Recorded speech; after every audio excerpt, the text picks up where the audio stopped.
Sinkholes are a bizarre natural phenomenon that seemingly strike without warning, causing massive amounts of damage in some cases. They're beginning to appear with increased frequency all over the world, with evidence suggesting that human industry is to blame, with continued and widespread drilling as well as general destruction of the environment only making things worse. The 5 strangest sinkholes swallowing the earth, then, are sure to frighten and amaze you. Before we begin, make sure you hit that subscribe button to get notified every day for more amazing content. With that being said, let's begin. Number 5. Shaanxi Province, China. Sinkholes seem to be a fairly regular occurrence in China's Shaanxi Province, but a recently discovered group of sinkholes in the area is now being hailed as the world's largest collection of the destructive phenomenon. The provincial government announced in 2016 that an estimated 49 sinkholes were found in a 600 square kilometer expanse in Hanxiang City, which is known as China's Charm City and is home to 3.7 million people. This collection of sinkholes varies in size, with 31 average-sized sinkholes and 17 that are considered to be large by most standards. One, however, is being dubbed as a super large sinkhole, dropping 320 meters into the Earth's crust and having a diameter of 520 meters. That makes this enormous sinkhole an interesting, but still incredibly dangerous discovery. The Hanxiang sinkholes formed very recently, in the last 2 years, with research currently underway to determine whether or not this is a serious problem that should be addressed sooner rather than later. So far, the government is keeping a close eye on the situation, but doesn't yet feel that the sinkholes warrant immediate and urgent attention, opting to focus on other, more pressing matters. At the moment, they've stated that the sinkholes are a rare and impressive sight that they feel could boost tourism in the area, which is currently their main priority. It seems to be going well for them so far, with projections suggesting that there is keen international interest in the sinkholes, with many extreme athletes and hobbyists already beginning to flock to the sites. The dangers that these sinkholes pose have already claimed the lives of numerous people in China in recent years, and we hope that all this attention doesn't lead to more in the future. But the world is seeing a worrying trend, with sinkholes popping up all over the place, many times without warning. The surrounding area has also seen a lot of action, with the discovery of the world's largest sinkhole, located in the South China Sea, making headlines not too long before the Shaanxi Province sinkholes were found. If this trend is allowed to continue, then Hanxiang City may end up being less charmed than their tourism board has led us to believe, and we hope that those living there don't disappear into another enormous sinkhole anytime soon. Number 4. Wink, Texas.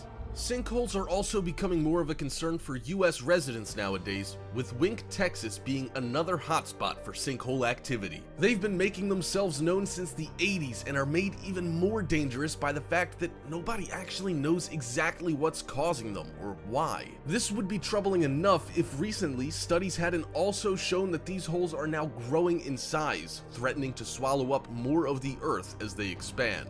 Locals are convinced that oil and gas companies engaging in drilling operations are to blame for this growing trend, but the state doesn't seem to be willing to take those concerns seriously so far. There's even evidence to suggest that 2 of the larger sinkholes that are already present in the area are showing signs of becoming one supermassive sinkhole. We don't know about you, but that sounds like a sign of the coming apocalypse to us. People are still living in the area and say they've just gotten used to these sorts of things, which is even more alarming than Venetians being okay with low-level flooding during their workday. We can understand how a few feet of water would get in the way of your day-to-day, but that's not nearly as fatal as an enormous hole opening up under your feet with everything collapsing into it. The good news is that science and technology has advanced since the 80s, which means that residents of Wink have a little less to worry about, but even modern prediction methods and safety procedures can fail us. Furthermore, even with sufficient warning to evacuate, sinkholes don't care where they show up, oftentimes leading to loss of property and a lot of damage. Just think about how much your life would be turned upside down if your house was one day replaced with a giant hole. That would seriously suck and end up leaving you absolutely screwed, even with proper insurance. That threat is basically looming over those living in Wink every single day, and we have to applaud them for putting up with that level of uncertainty, especially now that their neighborhood eyesores are actually expanding right now. That makes those who remain there either stupid or crazy or both, at least as far as we're concerned. Number 3. Solikamsk 2, Russia. One look at any recent photo of the Solikamsk 2 mining community will tell you that something seriously dark went down there. The bleak and barren landscape aside, there's an enormous sinkhole in the middle of a city located not far from the nearby salt mine. While the government is remaining pretty tight-lipped about the entire incident, which is to be expected, it seems that the mine flooded, which degraded the surrounding earth around it enough to cause it to simply give out. Scientists have also pointed to an earthquake that occurred in 1994, which certainly didn't do the area any favors. These two events were all that it took to create the massive sinkhole. Measuring up to 40 meters across, the hole is situated directly in the middle of a neighborhood, with houses located on either side. A number of those houses are incredibly close to the edges of the sinkhole, and while it's not been confirmed by authorities, it looks like there must have been houses sitting directly on top of what is now just empty space. This helps to hammer home just how worried people should be about the dangers concerning sinkholes, and we hope that nobody was in the houses that were there. The flood and previous earthquake, it's been discovered, were almost definitely caused by the proximity of the salt mine, with these types of natural disasters being relatively common at such locations. The Solikamsk 2 salt mine employs 1,300 workers and instructed all of them to remain at home after the incident, although another look at that pic makes us wonder how wise that suggestion was. What's clear is that this disaster wasn't nearly as fatal as the mine collapsing back in 1995, leading to an enormous natural gas explosion. This community seems to have seen more than its fair share of hardship, with this house-swallowing hole just being another crappy day in a thoroughly dangerous place to live. If you or anyone you know is able to shed some light on any official response from the Russian government with regard to this sinkhole, we invite you to share it in the comments below, as their silence, while fairly standard, is unsettling, and we'd like to make sure everyone made it out alive for our own peace of mind. Number 2. Rio Comoy Cave, Puerto Rico. You may have heard about the Rio Comoy Cave before now, as it's one of Puerto Rico's most popular attractions. It's a massive cave system that was carved out by the third largest underground river in the entire world. First discovered in 1958, the caves contain numerous sinkholes that dot the cave and surrounding area. While we've known about the caves since '58, evidence has shown that indigenous Puerto Ricans, the Taino, beat us to it by hundreds of years, although they were never sufficiently mapped back then. Only part of the total 268 acres of the park containing the cave system are open to the public because of the dangers involved, but those that you can get to are no less incredible. Much of it also remains unmapped, with only around 220 of an estimated 800 caves discovered so far. Some highlights include the Spiral Cave, which descends 205 steps into the earth before opening up into a massive sinkhole, which requires a special permit to explore further. The sinkhole itself provides access to the Rio Comoy, making it quite spectacular for those who are able to secure permission to venture that far. Many more sinkholes are kept off the beaten path, but the Tri-Town Sinkhole, or Sumedro Tres Pueblos, can be viewed from 3 special observation towers constructed specifically for that purpose. The sinkhole spans around 650 feet all the way across, and is located at the intersection of 3 neighboring towns, hence the name. Each of the 3 towns also owns and maintains one of the 3 towers, making the site a truly collaborative process. The sinkhole descends a good 400 feet into the earth, and the Comoy River can be seen flowing at its base, making the observation towers a wildly popular sight. What sets this sinkhole apart from the many others that seem to be cropping up all over the place these days is that these have been around for ages and were formed by entirely natural processes, which is the way things should be. We're not saying that they're any less dangerous, but at least we're not to blame, which has been a rare silver lining in recent years. Number 1. IHOP Troubles. When all you want is pancakes, IHOP is a solid choice if you have one nearby. A staple of drunks and sugarholics alike, many people assume that a rough day at an IHOP involves popping a button or two. These customers got a little more than they bargained for at this IHOP location when the adjoining parking lot swallowed their cars whole. The sinkhole ended up around 50 feet wide at its widest point and spanned almost the entire length of the parking lot, which added up to a whopping 600 feet. Customers and staff said that the rupture in the earth followed a number of what sounded like a series of loud, muffled explosions before the power suddenly cut. They all thought they were caught in an earthquake right off the bat, but eventually learned that while they were safe, their vehicles weren't going anywhere anytime soon. Nobody was hurt, but over a dozen cars were swallowed up during the incident, which left those involved understandably feeling quite shaken. While this does look like a sinkhole and has been described like one, we felt we should mention that it's not technically a sinkhole, scientifically speaking, but that makes it no less impressive. The area had seen a ton of rain in the days leading up to the incident, which basically simulated the same conditions as what we'd expect from a sinkhole. Sinkholes are generally caused when an aquifer, or underwater reservoir, dries up, leaving nothing but empty space under the Earth's surface. In this case, the heavy rain ended up washing out the soil beneath the parking lot, leaving a hole underneath. With all this space, the asphalt slowly crumbled, with the extra weight of all those vehicles finally causing it to completely collapse. We don't know what the investigators discovered afterward, but we have to assume that the area wasn't developed properly underneath the parking lot. But we're pleased to see that they didn't skimp on the foundations of the actual building, or things could have ended up being much more tragic than they did. Hope you enjoyed the video, folks. If you did, make sure you click that subscribe button before you head out if you're new. That's all you have to do. Come on, just click it. I know you want to. Oh, and if you enjoyed the video, drop a like. I heard it gives you superpowers in the future or something. Thank you so much for watching, and I'll see you on the next video.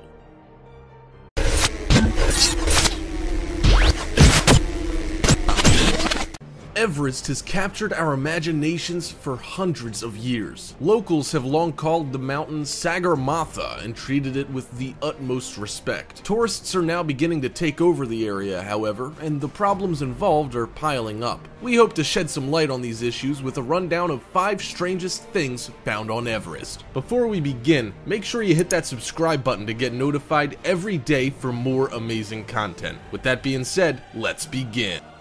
Number 5. Bodies. Countless individuals have taken on Everest since it was first discovered, with more flocking to the mountain every year to claim their bragging rights. These people range from hardcore mountaineers to everyday tourists with a little extra cash to throw around. Experience doesn't count for all that much on Everest, with many experienced climbers succumbing to the perils involved. The first recorded deaths on Everest were those of 7 porters who lost their lives in an avalanche while working with the British Mount Everest expedition in 1922. Back in the early days, even more climbers lost their lives due to inexperience, unfamiliarity with the terrain, and lack of proper equipment or supplies. Advances in technology have removed much of the danger involved, as well as improving safety measures available. Estimates put the toll at well over 200 bodies. These include climbers, porters, and Sherpas who were tasked with helping climbers navigate the treacherous terrain, as well as carrying supplies and equipment. One such climber who met his fate in 1996 is now one of the most infamous corpses on the mountain. Also worth noting is that the climber in question,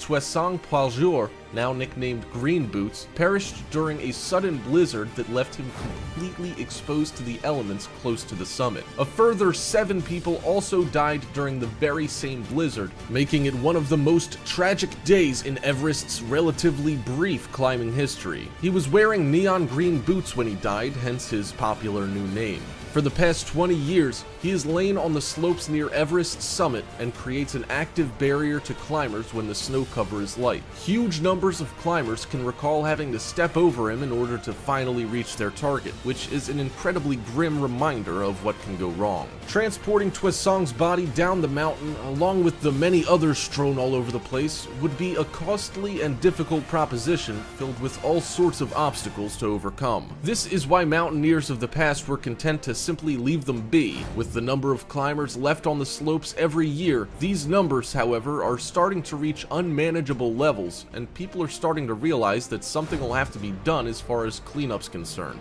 preferably sooner rather than later. Many have taken on the challenge and hope to be able to rid Everest's higher reaches of bodies. Current climbers say that the grim reminders of those who died on the slopes are a poignant reminder, with one guide saying that he's always saddened when he has to pass by the body of his friend, Scott Fisher. The real issue here is that making such a trip is a necessary inevitability, reopening those wounds each time. Most of these bodies are simply pushed into a crevasse or covered up if possible to lessen the continuing impact of their presence. Number 4.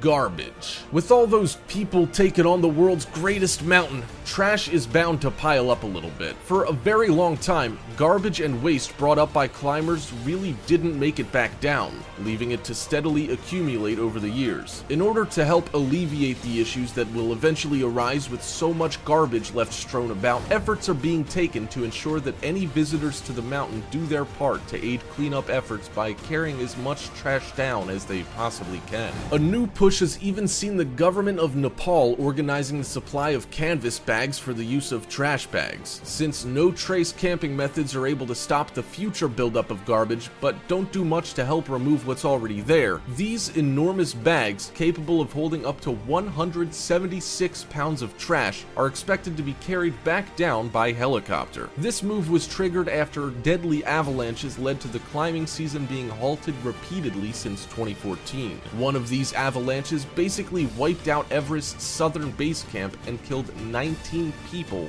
in the process. While the loss of human life is absolutely tragic, the further issue of how to dispose of their tents and supplies, as well as those left by rescuers, is still ongoing. The use of helicopters to bring these canvas garbage bags down from the mountainside was favored over the use of human labor, which would have put many more people at risk. The choppers themselves have been a regular sight at Everest's base camp, as they're used to transport large amounts of essential equipment up the mountain. Until now, however, they've made almost all of their return trips empty-handed. This method of using aerial craft that are already regular visitors will have the added bonus of having less of a deleterious effect on the environment in the area. The overall goal is to reduce crowding, boost safety measures, and help maintain Everest's natural beauty. Additionally, it'll also potentially allow more of those bodies mentioned earlier to be cleaned up and disposed of properly. It's about time the 7,000 to 100,000 visitors that Everest sees each year started to take their mess seriously. It seems like these conservation and cleanup efforts have been met with positive reviews, and a majority of regular climbers are on board,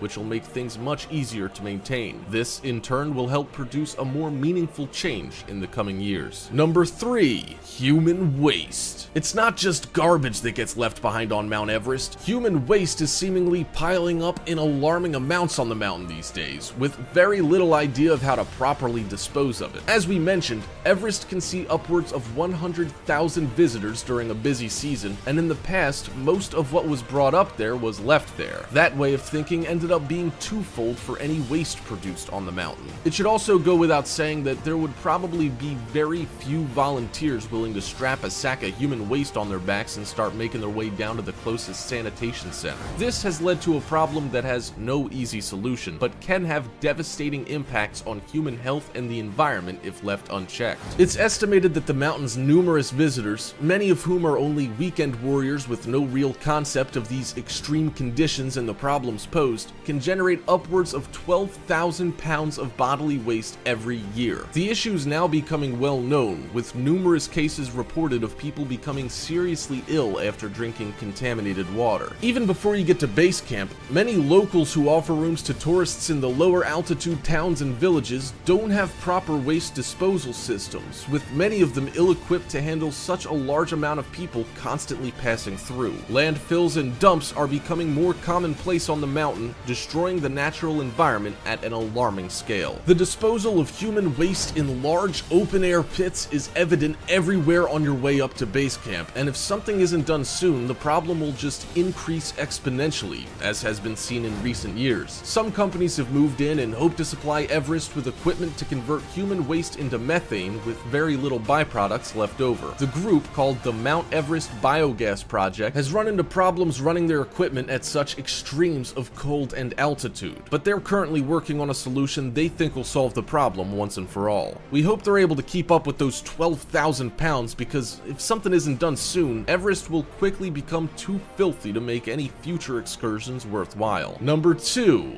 Wildlife. When one pictures Everest, wildlife doesn't usually feature. The extreme conditions aren't very conducive to life, with the weather being extremely unpredictable from one moment to the next. We're beginning to learn more and more, however, that these extremes can't ever prevent life from taking hold, no matter how detrimental they are. Even at 29,029 feet above sea level, however, wildlife can be found in surprisingly good health. The mountain is home to Himalayan jumping spiders in large numbers. These spiders can survive even the highest reaches of Everest year-round and are, apart from a few species of bird, pretty much the only creatures to do so. Interestingly, a British expedition to the mountain in 1924 also brought back previously unknown grasshopper specimens that seem to only live on and around the world's tallest mountain. In addition to these critters, larger predators have been spotted on Everest's slopes, with the incredibly rare snow leopard being an exceptional example. They're known to be reclusive and solitary, feeding on ibex and sheep that can be found around the lower slopes. Another staple is the Himalayan tahr, which is a horned mammal similar to goats. Their hooves are specially adapted for steep, rocky cliffs, making them well suited to the area. Himalayan black bears can also be found in the forests around the base of the mountain, which is another habitat of the tahr during the colder, more unpredictable months. These animals are all perfectly adapted to Everest's rough environment and are even better suited to deal with the climate, which can be unforgiving at the best of times. One animal that calls the mountain slopes home that we didn't expect to reside around Everest is the massively rare red panda, which is a type of bear cat similar to a binturong.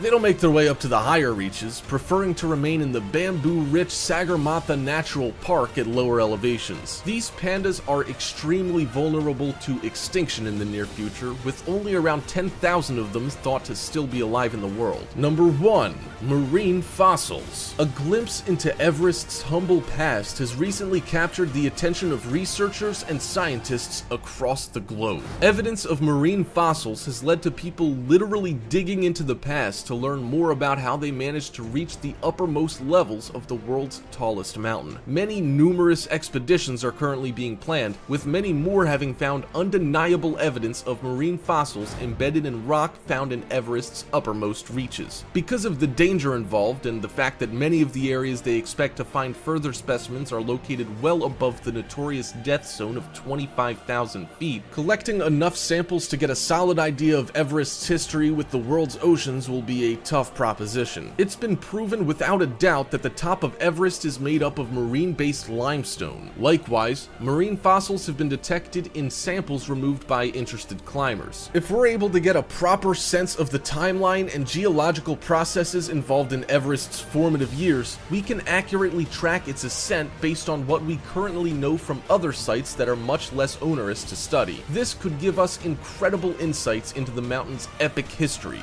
as well as help us understand the ancient world a little better. With so much study being done around the world, it could very well be that Everest's relatively untouched summit could yield some surprising new data and potentially even unearth previously unknown species or geologic processes. Hope you enjoyed the video, folks. If you did, make sure you click that subscribe button before you head out if you're new. That's all you have to do. Come on, just click it. I know you want to. Oh, and if you enjoyed the video, drop a like. I heard it gives you superpowers in the future or something. Thank you so much for watching, and I'll see you on the next video. The forest can be a wonderful place to get back in touch with nature. With their serene beauty, forests inspire thoughts of relaxation. For all their benefits, however, forests can still be daunting places. Once the sun goes down, this can turn into a general foreboding, with danger seemingly lurking around every corner. Artists everywhere, including writers and producers, love engaging yet terrifying forest scenes. With so much space to hide, forests are a perfect haven for criminals and weirdos. From the psychopath to the hermit, forests are a good place to disappear if you don't want to be found. This adds a certain level of creepiness. Furthermore, there have been some very strange things found in forests that only add to their mystery. To help clear things up, we've compiled a list of the 5 strangest things found in the forest. Let's begin. Number 5. Mystery Sphere. Dr. Samir Osmanagic believes that a series of immense iron balls dotting the landscape around Bosnia in Eastern Europe could be some of the oldest made by humans. If his claim is true, then one of the greatest archaeological finds in recent history could be sitting undisturbed in the unassuming landscape of Bosnia. These immense boulders, supposedly carved by human hands around 1500 years ago, are, according to Osmanagic, evidence that the area conceals a long-forgotten civilization that included underground tunnels serving to connect a number of pyramids. While this far-fetched claim begins to touch on the absurd by the time we get to talk of pyramids, the balls are still no less intriguing. They were found to contain an extremely high iron content, much more than anything found in the surrounding landscape, and seem to have been carved by humans a very long time ago. Other than that, not much is known about these strange spheres. It's said that there used to be many more of them dotting the countryside, hundreds even. Almost all of these have now been destroyed after stories spread to locals suggesting they contained gold. Unfortunately, this wasn't the case, and now there are much less of the strange objects left to study. We can't fault them for it, but perhaps if we had more to study, we could come to some kind of consensus. The country also suffered through being on the front line of some incredibly intense and brutal wars and engagements throughout recent history, which could also account for the destruction of these fascinating objects. While many doubt Osmanagic's wild and admittedly ludicrous claims of massive and ancient cities gazing out across an expanse of pyramids in Bosnia's past, archaeologists across the globe can all agree that they're definitely worth looking into for their seeming historical significance. Anthropologists in the area have also been eager to posit theories regarding the sphere's creators, with many claiming them to be a lost tribe of nomads who accidentally found themselves lost far from home, but none have any real supporting evidence as of yet. Opposition to the near-complete agreement that these are man-made has even been stated, with some concrete evidence to back it up, in a manner of speaking.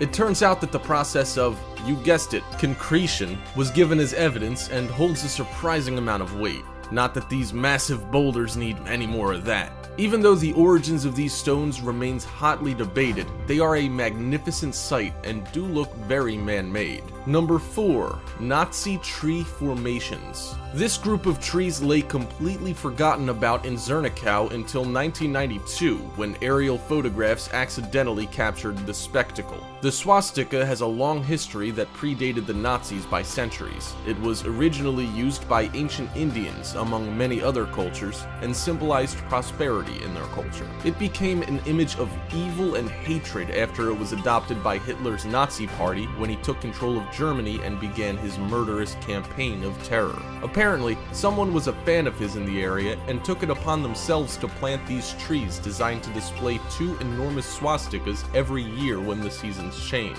Given the history involved, that's an incredibly creepy discovery.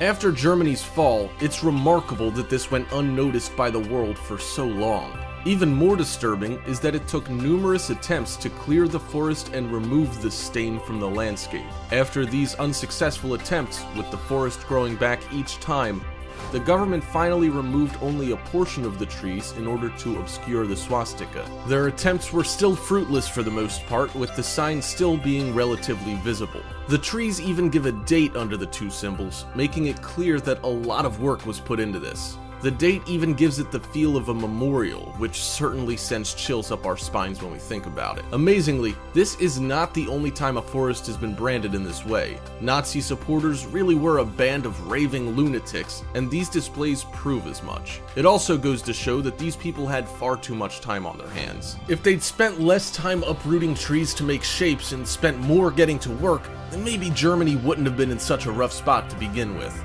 Forests across the area show similar color-changing features, with another notable site located in Kyrgyzstan at the base of the Himalayas. Many have suggested that these were projects constructed by the Hitler Youth, but evidence shows that it was probably just a few nutjobs wasting time while being terrible human beings to boot. Number 3. Real-life Mowgli. This girl is hailed as a modern-day Jungle Book character. Her upbringing certainly was, at the very least, unconventional. It's surprising that this item didn't make more waves around the world, as its implications are pretty astounding. It turns out that a young girl in India was found to be living in Katarniyagat Forest and Wildlife Sanctuary, existing as part of a tribe of monkeys. While the boy in Rudyard Kipling's classic tale was instead raised by wolves, the similarities are uncanny. It seems like the child was abandoned by her human parents only to be found by the troop, which quickly adopted her. The girl was rescued, as officials like to say, by police after being spotted by concerned citizens. The police, however, had to launch multiple attempts to bring the girl in because every time they approached, the monkeys would attack the police in order to protect her. Even more incredible is that she appeared to be carefree and unconcerned about her supposed predicament. She was also found to be relatively healthy. When first discovered by woodcutters, the girl apparently screeched at them like a monkey and resisted all attempts to coax her back to civilization. Originally determined to be between 8 and 12 years old, nobody is sure how long she actually spent under the care of the troop. Given her aggressive nature and complete assimilation into the monkey society, it was assumed that she was probably raised from a young child. Experts have agreed that she probably had sustained human contact before she joined the troop, with many claiming that she probably hadn't been there too long and was only recently abandoned. Signs of mental illness could be a clue as to why she was abandoned, but while she is currently toilet trained, she still can't speak. Hopefully she will, in time, be able to recount her unique and strange tale. Number 2. Crooked Forest. The trees in this forest make for surprisingly nice chairs, but do lend the place an atmosphere that suggests hooded figures wielding axes, intent on efficiently removing your limbs in no particular order. Even so, there's a haunting beauty to the place. Furthermore, nobody knows what happened to the trees here. One would be mysterious enough, but to be surrounded by strange, sea-stumped trees in such abundance is even more so. This 80-year-old forest is most definitely strange. It seems that some event during the early formation of this forest damaged the tips and some side branches of sprouting trees, but nothing is really known for certain. There is other evidence that points toward these 22 rows of almost identical trees being planted in order to farm later for specialized parts. This process, which produces compass timbers, could be the reason for these deformities and used to be routine when it came to shipbuilding and other industries. What makes this explanation so puzzling would be that someone started a large-scale project only to abandon it relatively quickly. Even more strange is that no news is spread of anyone taking on such a project in the area. Some of this mystery is due to the fact that local inhabitants aren't all that local after all. The nearby town of Grafino was completely razed during World War II and wasn't resettled until the 1970s. This aptly explains why nobody knows the true origin of the Crooked Forest. One final theory posits that a natural disaster, potentially a freak winter storm, knocked the entire forest over. If this is the case, it's a testament to the resilience of these incredible and strange trees. We'll probably never know the real reason behind the awkwardly shaped trees, but we'll definitely not want for outlandish theories in the years to come. Number 1. Amazon Glyphs.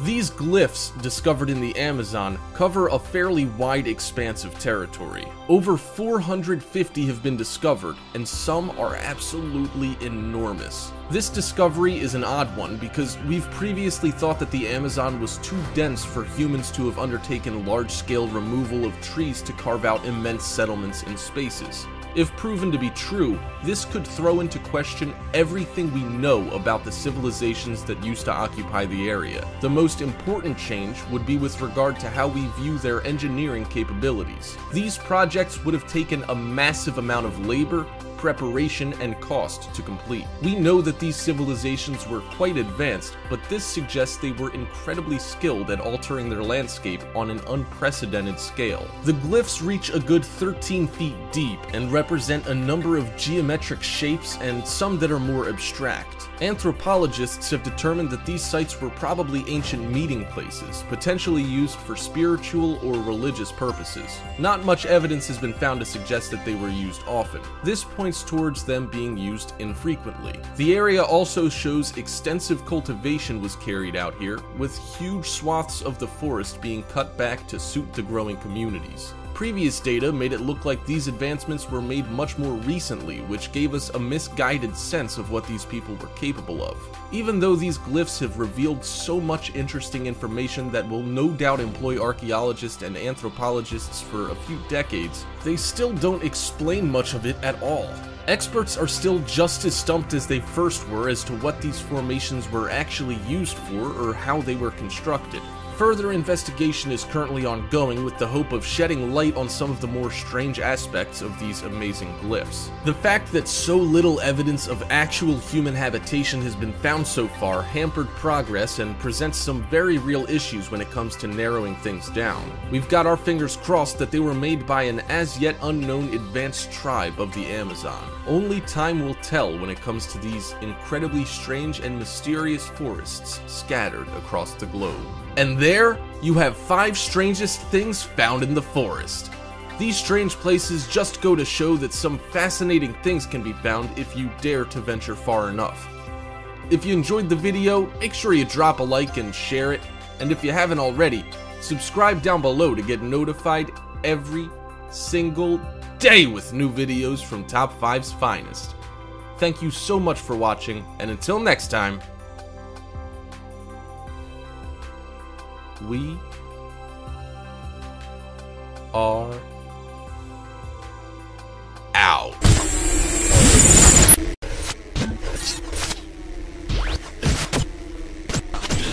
Being immersed in nature can be a wonderfully relaxing experience most of the time.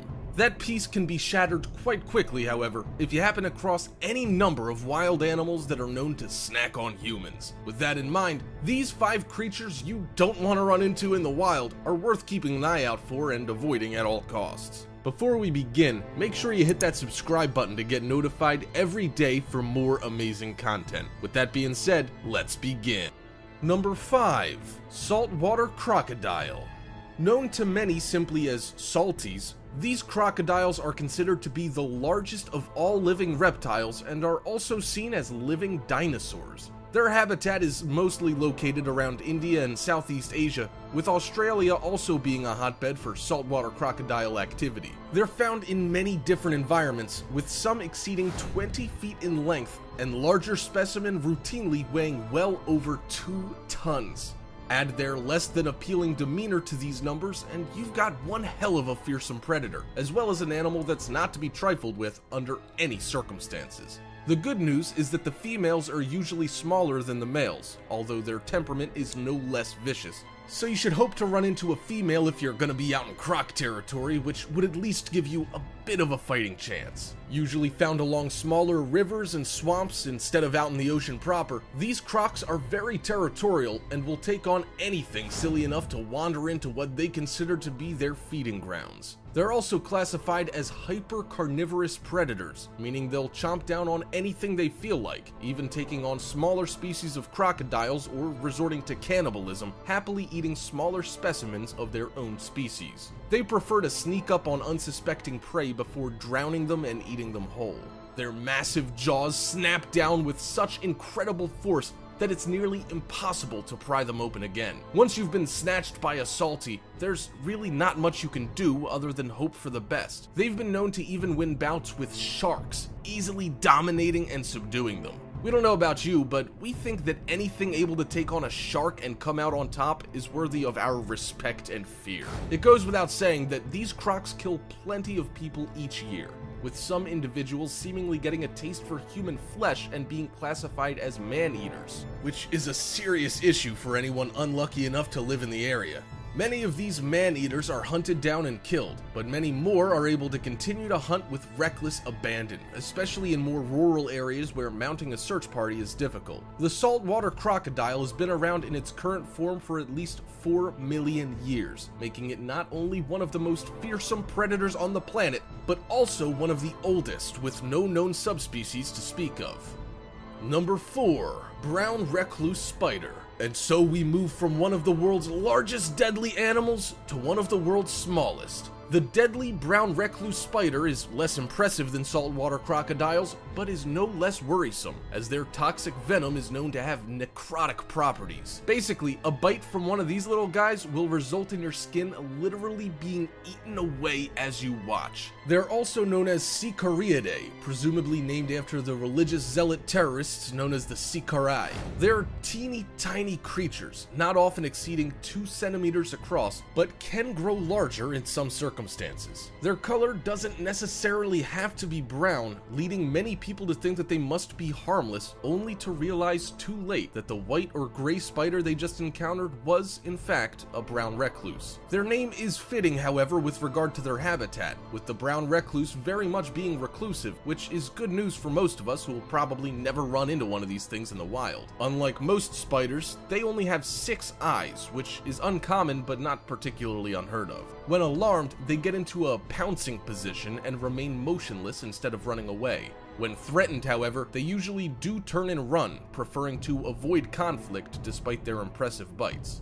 Cool, damp places are their preferred hangouts, with wood piles and cellars being 2 spots that they're generally found in. What makes their bite so troublesome is that it usually isn't painful to begin with most victims being unaware that they were even bitten in the first place. Not all bites feature necrosis, but those few that do cause very serious issues, requiring patients to be hospitalized for further treatment. Some bites even lead to systemic symptoms, even affecting the central nervous system in a low percentage of incidents. Even though the chances of having a severe reaction are low, organ failure or even death can occur if those serious bites aren't immediately treated, making them worth avoiding at all costs. When necrotizing bites do cause ulcers, it can wreak havoc on the surrounding soft tissue of your skin and take months to heal, leaving incredibly deep and painful scars, with some bites causing wounds as large as 10 inches across. Gangrene is another issue and can get out of hand within a week or so if left untreated.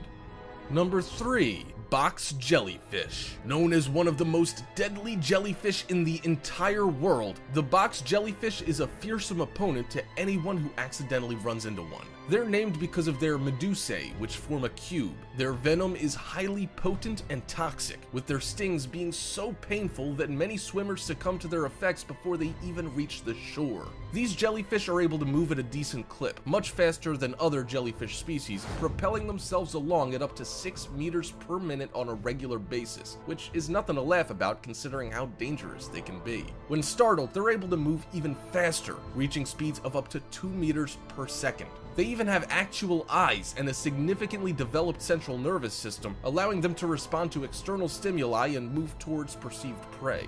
This makes them much more likely to sidle up against you if you happen to be within close proximity to them, with some swimmers saying that they get a sense that the jellyfish were able to follow them around, a particularly unnerving realization. With a total of 24 eyes, they're definitely not worth getting close to. It should be noted that they can't really make out images, but are able to determine the difference between light and dark, which helps to guide them. They can easily avoid obstacles and engage in quick swimming motions when on the hunt, exhibiting what some say is behavior they'd expect from fish, not jellyfish. Their hollow tentacles can reach up to 3 meters long, with the entire jellyfish weighing up to 4.5 pounds. The fact that they actually actively hunt instead of simply drifting, coupled with their potent venom, makes them a particularly tricky adversary. Not all box jellyfish are a threat to humans, but Australia seems to have a large concentration of those that are, with their venom making individual cells in the human body swell and become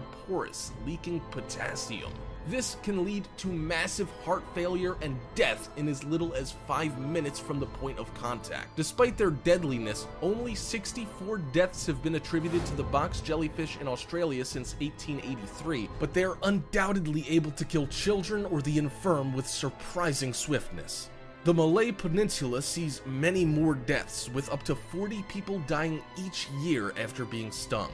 A zinc anti-venom has been developed, lessening the danger to those in the first world as long as they maintain their vigilance. Stings can be initially treated with vinegar to neutralize their toxin and prevent further spread of nematocysts, followed by a trip to the hospital just in case. Chemicals on our skin cause the venom to activate, with pantyhose actually being a realistic way to protect oneself while in the water. Number 2. Scorpion fish. These fish have one hell of a nasty sting, injecting venom through needle-sharp spines located on the fish's back. These spines are coated with a mucus that houses the venom, injecting it under the skin as the spines puncture and dig deeper. They're quite brightly colored, with many divers saying they look quite pretty up close. They each have anywhere between 11 and 17 spines that are all capable of causing intense pain and, in some circumstances, death. They're ambush predators, lying in wait until unsuspecting prey comes within striking distance. They're also capable of herding certain fish, shrimp, or crabs into a corner before chomping down, suggesting that they do have some intelligence. Once cornered, the fish rapidly expands its buccal cavity, creating a powerful vacuum that allows them to literally suck prey into their open mouths, swallowing them up quite rapidly. These fish are considered to be invasive, and many countries around the world engage in mass culls of scorpion fish to help protect native species, as well as swimmers or divers. They're not toxic to eat, assuming you don't get stung in the process of gutting and cleaning them, with their flesh being thoroughly edible, although it's definitely far from a delicacy. Their habitat is usually around coral reefs, with their coloring helping them to blend in with the rocks and corals around them. They're also mostly found in the Indian and South Pacific Oceans, although rising global ocean temperatures have seen them migrate quite far afield in recent years. With over 200 known species, there's a lot of diversity when it comes to scorpion fish, but all of them are able to cause pain with their venom. While not particularly deadly to people, their sting causes intense pain in anyone unlucky enough to be pricked, with some swimmers dying from complications arising from that pain instead of their bodies succumbing to any particular poison. With a lifespan of 15 years, any scorpion fish introduced to a new ecosystem is easily able to take over and cause all sorts of problems in the long run. Number 1. Grizzly bear. The grizzly is a fearsome predator that's found in North America. It's worth noting that many scientists are now shying away from the term grizzly, instead referring to these bears as North American brown bears, which seems to downplay their viciousness just a tad. The grizzly has many distinct subspecies, also being known as the Kodiak bear, peninsular grizzly, and Mexican grizzly bear. They're found all over the place, with bears located along the coast generally being larger and more intimidating than their kin living further inland. Researchers have recently determined that the species made its way to North America around 50,000 years ago, with the US variants cropping up around 13,000 years ago. The scientists who use the term brown bear are referring to the fact that the modern grizzly is actually a subspecies of other brown bears found all over the world, meaning that it really shouldn't be classified as a separate species at all. That being said, they tend to be more ferocious than many known brown bear types, growing to a height of over 7 feet in some cases, also weighing up to 800 pounds or more. Coastal males dwarf their inland relatives, weighing in at a ridiculous 900 pounds on average. Some have even been recorded at over 1,500 pounds, although it's rare to see specimens that large on a regular basis. Grizzly bears were almost hunted to extinction at one time, with only around 1,500 to 2,000 estimated to be alive in the US as of 2013, according to one National Geographic study. They're more vicious and aggressive than the more populous black bear, which is why people hunted them so completely. Conservation efforts to save the species are currently well underway and seem to be making good progress year to year. Hope you enjoyed the video, folks. If you did, make sure you click that subscribe button before you head out if you're new. That's all you have to do. Come on, just click it. I know you want to. Oh, and if you enjoyed the video, drop a like. I heard it gives you superpowers in the future or something. Thank you so much for watching, and I'll see you on the next video. Camper will tell you how much they enjoy themselves. They will also, however, have a few words of caution. Camping can be dangerous, and most of all, there are a lot of things lurking in the woods that are downright terrifying. Being aware of your surroundings at all times is a good start, but when you consider everything that you should be worried about, it can add up to quite an extensive list.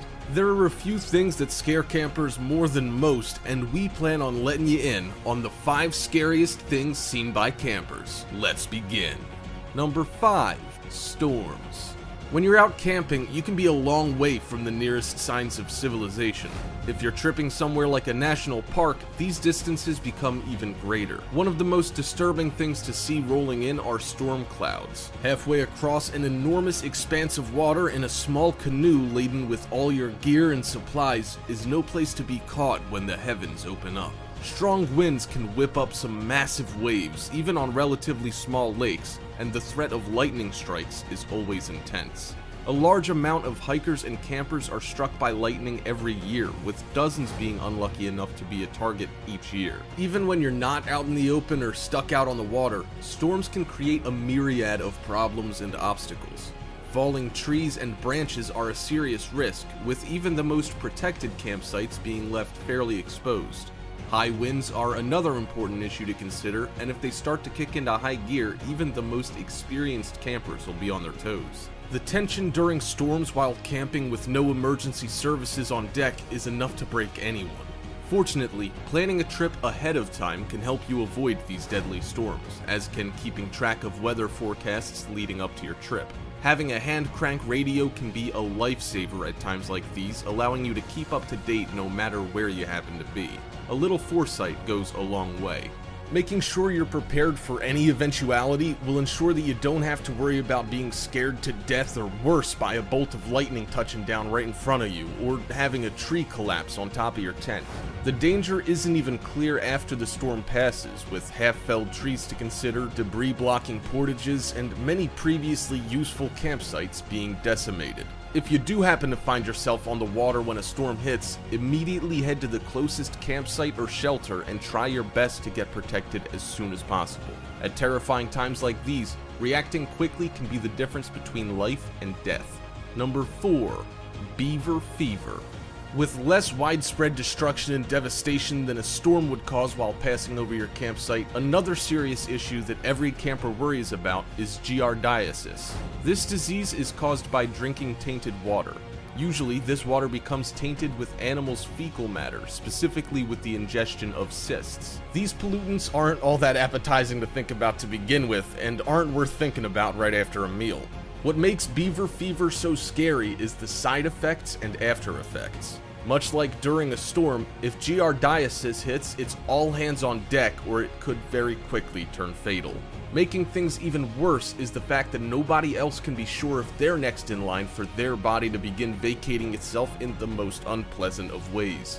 Watching a fellow camper succumb to this is uniquely terrifying and will scare even the most seasoned outdoorsman. This disease can leave its victim emaciated and looking like a shell of their former selves. Extreme cases require intensive rehabilitation, with a number of campers dying each year without getting treatment in time. Many veteran campers believe that no purification tabs or techniques are necessary as long as water isn't collected along the shoreline in the middle of large lakes. This certainly helps lower the chances of your water being contaminated, but by no means does it prevent that possibility altogether. Carrying purification tabs is an important consideration to keep in mind when planning to go camping, even if they leave your water tasting a little off. If you run out of tabs or forget to bring them, ensuring all water is thoroughly boiled before consumption is your next best bet. There are portable purification stations designed specifically for camping that are on the market if you want to ensure that you'll have absolutely no worries. If, on the other hand, you want to save a little extra money, you can always use a number of home-brewed methods that'll do the trick in a pinch. Number 3. Bear attacks. Another danger to keep in mind when camping is that you're basically out in the middle of nowhere, about as close to being in the wilderness as you can get these days. Help, as previously mentioned, is gonna be far away and it'll take a long time to find you before actually reaching you. When you're in these spots, you'll invariably find yourself in bear territory. Known for being curious as well as fearless, these creatures are much less cuddly up close and in person than Paddington or Winnie the Pooh have led you to believe. Bears are, to put it bluntly, massive killing machines, loaded with muscle and packing enough bite strength to snap you in two. Add those massive paws topped with their flesh-ripping claws, and you've got one hell of an opponent if a bear happens upon your campsite. The basic rule of thumb is puff yourself up as large as you can and make as much noise as you can. This, in theory, will intimidate a bear and scare it into scampering off, completely convinced it was outmatched. Now, correct us if we're wrong, but we believe that making a lot of noise is the equivalent of a chihuahua trying to nip at our ankles. It's cute for a bit, but wears thin pretty quickly. Our recommendation is to be prepared at all times. When you set up your campsite, take a look at the surrounding area and make sure you don't find any tracks. If you do, it's probably time to move. Furthermore, bears will always be attracted to food. Try to avoid any food or drink that has a strong odor to it, and always hang your kit in a tree with a rope at least 100 meters from where you plan on sleeping. This way, if a bear does come poking around looking for a quick meal, you won't end up being dinner. While on a portage, try to make loud noises relatively often and speak loudly. While probably not all that intimidated by us up close, bears are naturally wary of humans and will generally avoid you if they know you're around and making a racket. If you surprise them, which usually involves both parties having a bit of a shock, then things can become incredibly scary far too fast. Whatever you do, don't run. Bears love to play tag, and most of them don't know their own strength. Play dead all you want, but after a run-in with these lumbering beasts, you probably won't need to embellish your role, and playing will be the last thing on your mind. Number 2. Abandoned cabins. If you know an experienced camper, then you can probably get a story about a scary run-in with some lunatic out in the middle of nowhere. Given enough time, you'll probably run into a hunter exhibiting symptoms of cabin fever, or maybe even a hermit who just wants to be left alone. This also goes for anyone who's come across a cabin out in the middle of the woods, whether camping or not. They can attest to the fact that the situation is intensely creepy. Images of Deliverance spring to mind, and you can almost hear that banjo twang echoing off the trees. While hunting cabins are rare in many camping spots, you'll come across them every now and then. Even more terrifying are those belonging to poachers. Shells and cartridges, both spent and live, scattering the dust-heavy shelves and beds, making the scene feel even more grim. Wise campers will always steer clear of these spots, as nothing good will ever come of them. Honestly, a tarp and a branch are better choices when it comes to laying down for the night. Even with nothing to worry about, trying to sleep somewhere when you're miles away from the nearest cell signal and not 100% sure if the inhabitant will show up at some point doesn't make for the best night's sleep. Worst case scenario, if someone does come knocking, involves running for your life, while best case still means getting the door kicked in and being greeted with a lot of scrutiny. That doesn't sound like a pleasant walk in the park either way, and is probably best avoided. Number 1. Unexplainable sounds. Nature is pretty freaky to begin with. Drop someone in a forest and wait until nighttime to watch the real hysteria kick in. The woods can be terrifying places to be at night, with plenty of unknown animals and sounds to scare the daylights out of us. One account comes out of Bristol, where 2 girls snapped a picture that seems to show a girl wearing a white shroud. The girl claims that the figure was a little girl singing at 1 a.m. Creepy, right? We're sure that these girls' minds were just playing tricks on them, but you never know. These stories are all a case of you had to be there. Imagine knowing that you're far from help, and that if you did in fact run into a creepy little girl intent on stealing your souls, there's probably nothing you could do. This is why camping isn't for those prone to stress or anyone wound up too tight. All the added elements that go into camping can send us off the deep end pretty quickly. Dark descending on the woods also brings out all sorts of predators. Listening to what's going on outside while you're trying to get a little shut-eye in your exposed tent just makes it seem even more intense. Half of what makes us scared about everything that gives us the heebie-jeebies is fear of the unknown. When it comes to camping, there are a lot of unknowns every step you take. Every tiny sound could be a Wendigo coming to get you, or a wild animal checking in on the latest dinner offerings. When we've only got one life to live, these unexplainable sights and sounds can trigger our fight or flight reflex and get astonishingly scary relatively quickly. And there, you have the 5 scariest things seen by campers. If you enjoyed the video, make sure you drop a like and share it, and if you haven't already, subscribe down below to get notified almost every single day with new videos from Top 5's finest. Thank you so much for watching, and until next time, we are out.